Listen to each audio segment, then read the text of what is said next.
कि आप देख सकते हैं कि दरिया झेलम वाली साइड से ये पानी आ रहा है सैलाब की सूरत में। यहाँ पर नहर बिल्कुल फुल हो चुकी है।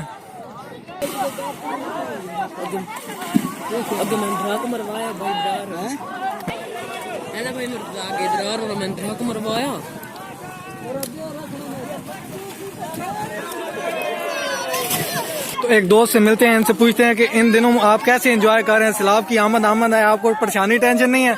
जी अस्सलाम वालेकुम। आप कैसे हैं? ठीक है जी। अल्लाह का शुक्र है, ठीक ठाक। आप कैसे देख रहे हैं ये पानी की आमद है? और पानी की आमद है, हमें खौफ होना चाहिए था, लेकिन खौफ नहीं है। हर बंदा जो है एंजॉय कर रहा है, दुआ कर रहा है कि ये पानी इधर ही रुक जाए, बाहर ना निकले, क्योंकि बाहर निकलेगा तो हमारी फसलें खराब हो जाएंगी। तो अभी हमारे गाँव में ऐलान भी हुआ है कि भाई जिनके ट्रैक्टर हैं वो लेके आए, हमने बांधना है, तो आवाम ने बढ़ चढ़ कर हिस्सा डाला है उसमें, तो बड़ा हम एंजॉय करें।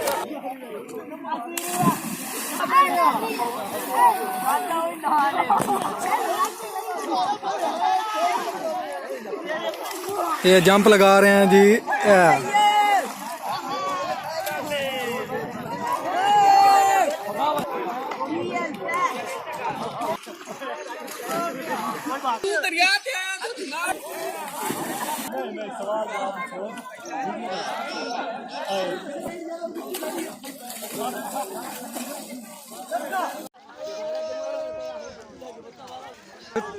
इन हालात में मिलते हैं गांव के एक जवान से, इनसे पूछते हैं कि इन हालात में पानी की आमद है, दरिया झेलम पर सैलाब का ख़तरा मंडला रहा है, तो ये यहाँ पे नहा रहे हैं, मौज मस्तियाँ कर रहे हैं, ईद के दिन यहाँ गुजार रहे हैं, तो ये कैसे देखते हैं इस खतरे को? जी अस्सलाम वालेकुम।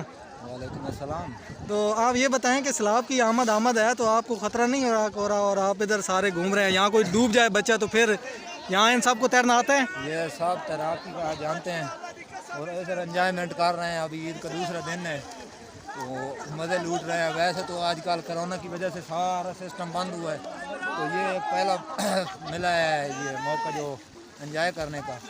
अभी एंजॉय कर रहे हैं और मज़े कर रहे हैं, बाकी कोई मसला नहीं है, ये तैराकी कोई प्रॉब्लम। आप ये बताएं ये छोटे छोटे यहाँ पे बच्चे ये नहा रहे हैं, तो ये डूब जाएं तो इसकी जिम्मेदारी किसके सर पे होगी? इनके अपने सर पे होगी, ये जो खुद आते हैं। अभी हम तो उनको लेने के लिए आए हैं, खुद भी आने शुरू हो गए। ठीक है, शुक्रिया, आप एंजॉय करेंगे। अल्लाह हाफिज़। ये पानी है नहीं नहीं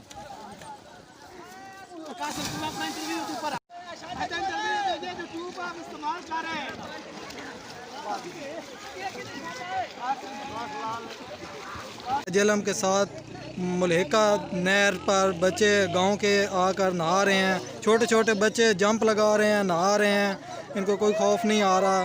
तो सैलाब की आमद है।